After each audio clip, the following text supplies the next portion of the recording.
รามเอกมาปานโลกดำเน่เน่นี่นี่นาวิสัยนาเดดีมาเฮนาวิสิตาเดดีมาเฮวะสิงนากายามาสิงตากายามาอุกราปูชามะอุกราปูชามานั้นนะเนาะเดดีสิงนาวาเดดีสิงตาเดี๋ยวก็เป็นนั่นแหละเนาะอันเดียวนี่เขาให้เชื่อกันความปกป้องกันทางไหนเนาะ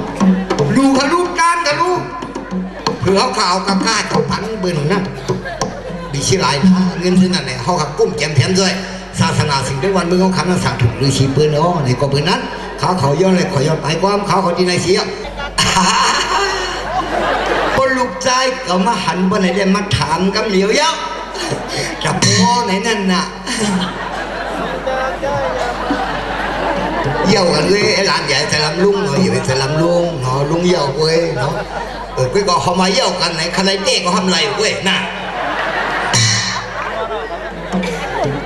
ของไอ้หลานกันเนี่ยแก่หนักก็สั่งที่ไปเช่าฉีวะของลุงว่ามีฉีปลายเปลี่ยนแล้วนะเนาะให้ก็เจ้ากันว่าไหนไอ้หลานหามาได้ก็ไอ้หลานก็ให้เนี่ย2ก็เช่าฉีว่าไหนผมก็ป้องกัน